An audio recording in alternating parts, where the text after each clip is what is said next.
Hey guys, subscribe for daily content. And if you're shopping for gear, make sure you check out the description for the newest items at some of the very best online retailers. There's also links for some of the items that I personally recommend. Thanks! What's going on YouTube? Metal Complex here, and today I've got another interesting knife review / knife overview to share with you guys. This is the WE Knives Starhawk, a fairly new offering from WE Knives, and it is absolutely available right now. Price is reasonable. We're going to talk a little bit more about that, but I'm going to put the link for this guy right down below. There are multiple variants, including a Damasteel variant, which I would suggest you ignore because the price on that one's way too high. But the price on the standard ones is all right.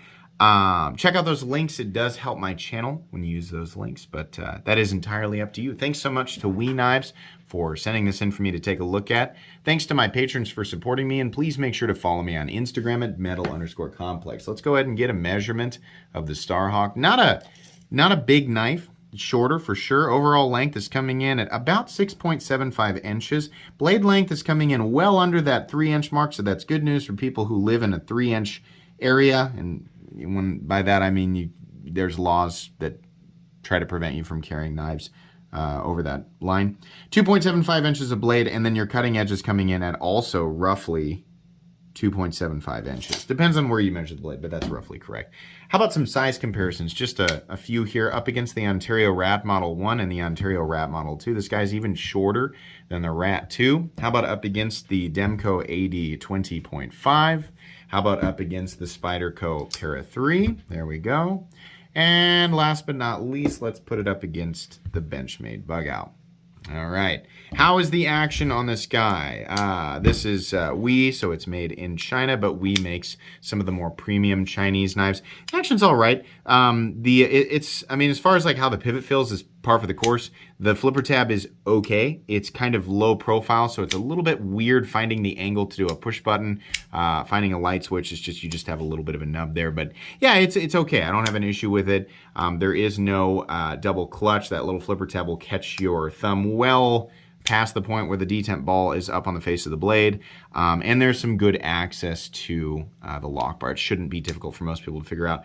That fuller is something that you can get into up here. It's a little bit difficult. I wish that they had made the blade a little bit taller and made that fuller rise a little bit higher above the frame so that you could get in there and do a reverse flick. It would have been really nice to have that option on a knife that was a little bit smaller.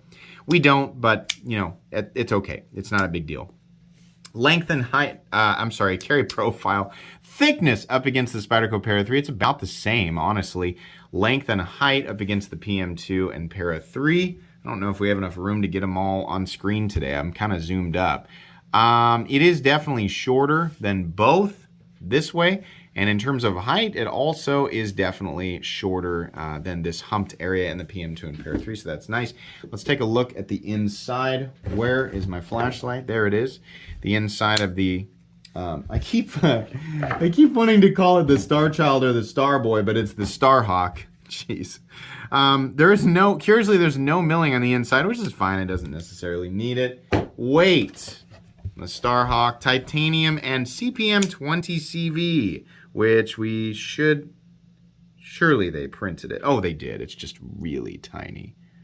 Right there. You can see it, CPM 20 CV. The weight on this guy coming in at 3.53 ounces. Sorry about that. I touched the scale. 3.56 ounces. So definitely not on the ounce and inch line, but 3.56 ounces is pretty, not horribly heavy. Balance on this knife is right there in the middle of that choil, so when you pick it up, it just doesn't feel like a bulky item. Most people are going to be good to go. Let's go ahead and do a hardware check. I'll get out my tools.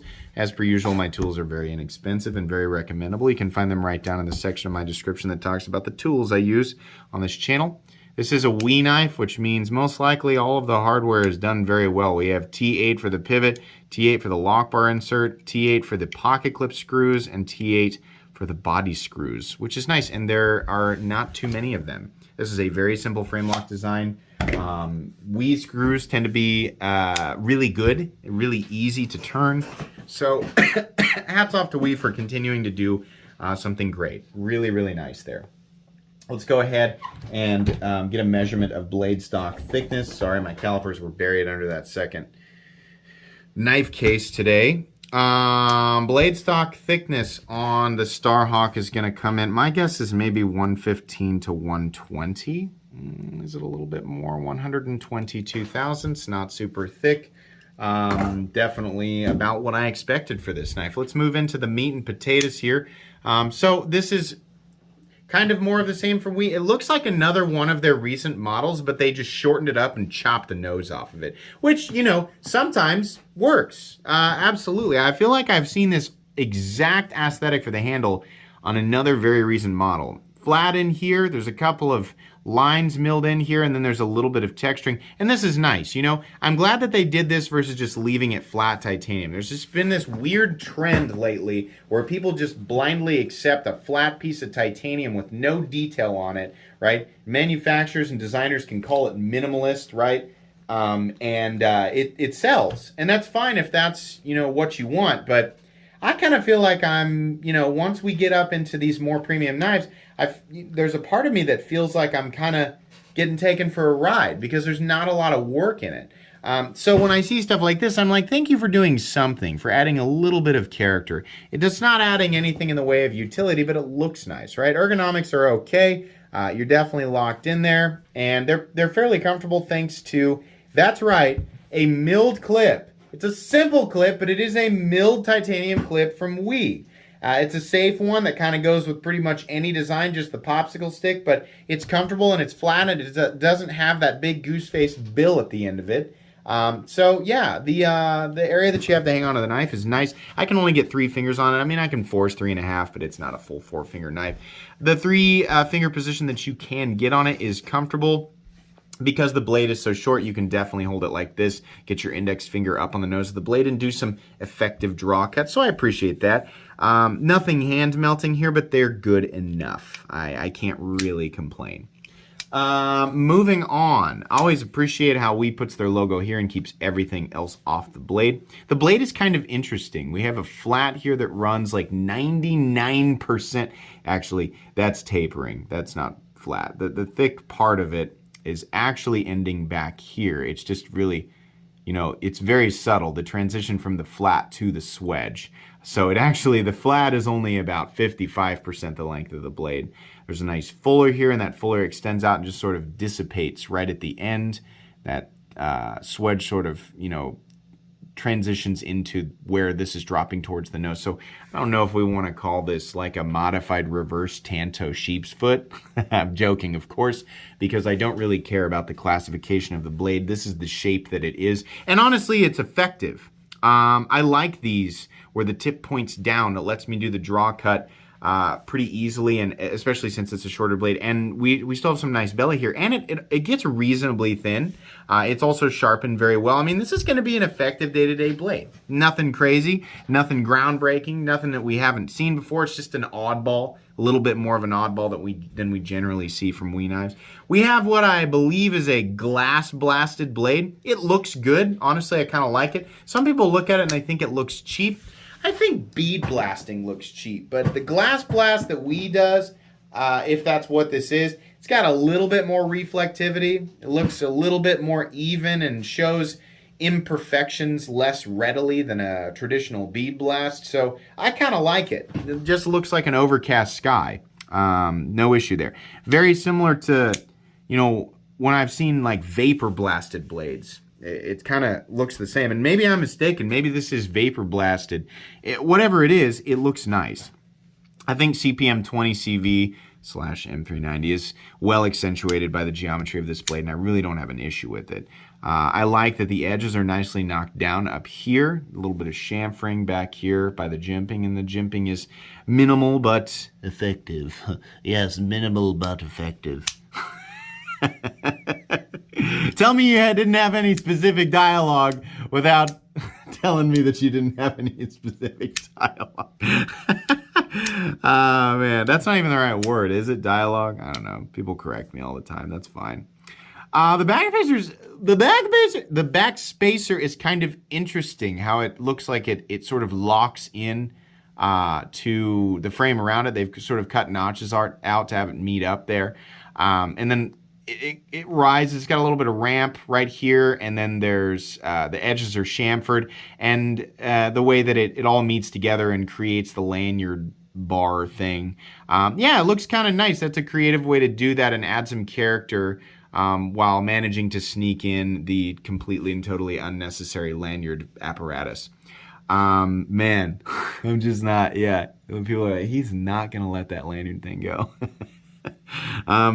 The pocket clip, it's good. You know, these work. The reason that we see these popsicle stick style clips is because, you know, when people like me are like, why didn't they put a milled clip? I want my value. Even if that value doesn't translate to utility. Nah, right? That's an easy way to do that. I mean, it's a less expensive way to do it than, you know, going all out and doing some crazy clip. But it's nice to get a thicker piece of titanium and still have it, you know, complement the ergonomics and not complicate the ergonomics. Have the edges nicely, you know, this is all nicely, it's all flat. There's no big thing poking up into your hand. And we have a ramp right here, which makes it real easy to slide in and out of your pocket with just using one hand. Of course, the titanium surface is very smooth, so that's good. We do have a steel lock bar insert that's doubling as the over travel stop. Did I mention the carry depth? It's about medium, which is fine. That's all you're gonna see sticking up out of the pocket. We have a stop pin located in its traditional position, and we have deep shouldering right there. Nice lock up, no blade play up, down, left, or right. No lock stick, no pivot lash, very consistent inside the pivot. This does run on bearings. We have a nice click, and you can see here that this is a little tiny bit off center, but as per usual, it's most likely from me flipping it. So, I do appreciate that companies they're much less likely to just, you know, gunk up the pivot with Loctite. But the downside of that is that the pivot easily comes loose. Perfect. So when you get this, if you're like, it came off center, I'm going to send it back. Don't do that. Just buy yourself a bottle, 242 Loctite, which is, I got some right here. It's confusing because it's in a red bottle, but it'll say 242. Back the pivot out, put a single tiny drop, and I mean a tiny, it's not even a drop, it's like a third of a drop. On the threads, screw it back in there, get it the way that you want it, it'll center up, put it in, you know, an area where minimal or no oxygen can get to it, leave it 24 hours, and it should be good to go. That's just, I would rather that they don't put Loctite on it and it backs out easily than have them put too much Loctite on it and then it's really stuck and really hard to get it open to either clean it or adjust it in the future, right? So I don't have an issue there. All right, so overall, we have premium materials. We have a nice ano in this one. I didn't mention that they do have a lot of different variants. You can check them out. I would ignore completely the fact that they make this in a Damasteel variant. We, along with many other companies right now, seems to think that they can squeeze an extra $300 out of us for Damasteel. No! No, absolutely not. I love Damasteel as much as the next guy, but I'm not paying an extra $300 for it. That's insane. As far as the regular versions go, though, yeah, I think the price is okay. Titanium, 20 CV, nice milled clip, good design, good blade shape. Really, really like the blade shape for day-to-day stuff. This is not anything special or new. It's just Wii's new, it's one of Wii's new designs. It's just a slight variation on something that we have seen from Wii and countless other companies for the last few years now. But it's good, and the price isn't super offensive. It's not great, but it's not super offensive. At $245, it's one of the better priced premium knives I've seen come out of Wii here lately. I appreciate that it is where it is and we still got the milled clip. That's nice because I've seen some $280 knives that don't have the milled clip, so it's like, what? It is on the smaller side, but it doesn't feel like a tiny knife. It feels like a medium-sized, capable EDC folder. Would have been a lot more impressed at about $200 up to about $220. $245 is kind of in my meh, it's okay range. Glad that they didn't try to sneak it over $250. And again, ignore the Damasteel variant because that is WTF ridiculous. What is it? $555? I don't know. why. All right. This is okay, though. And, as it sits, this is something that I think I can recommend to the general person looking to add another premium knife to their collection or perhaps step up into this territory. They just don't want a big, aggressive knife, right? So yeah, in the most generic sense, I think this is a recommendable knife, and I'm going to put it in my recommended knives playlist. It's not blowing me away in any stretch of the imagination. But it's fine. I think it's neat. So that's going to be pretty much it for me today. Please make sure to follow me on Instagram at metal_complex. If you enjoyed this video, leave a like. If you'd like to check out my other content, I do, of course, have lots of videos of knives that are either expensive or inexpensive that I do or don't like. So check those out. And if you enjoy all my content, go ahead and click on that Metal Complex logo right there and subscribe because there's definitely more coming. Thanks again for watching, everybody, and have a great day.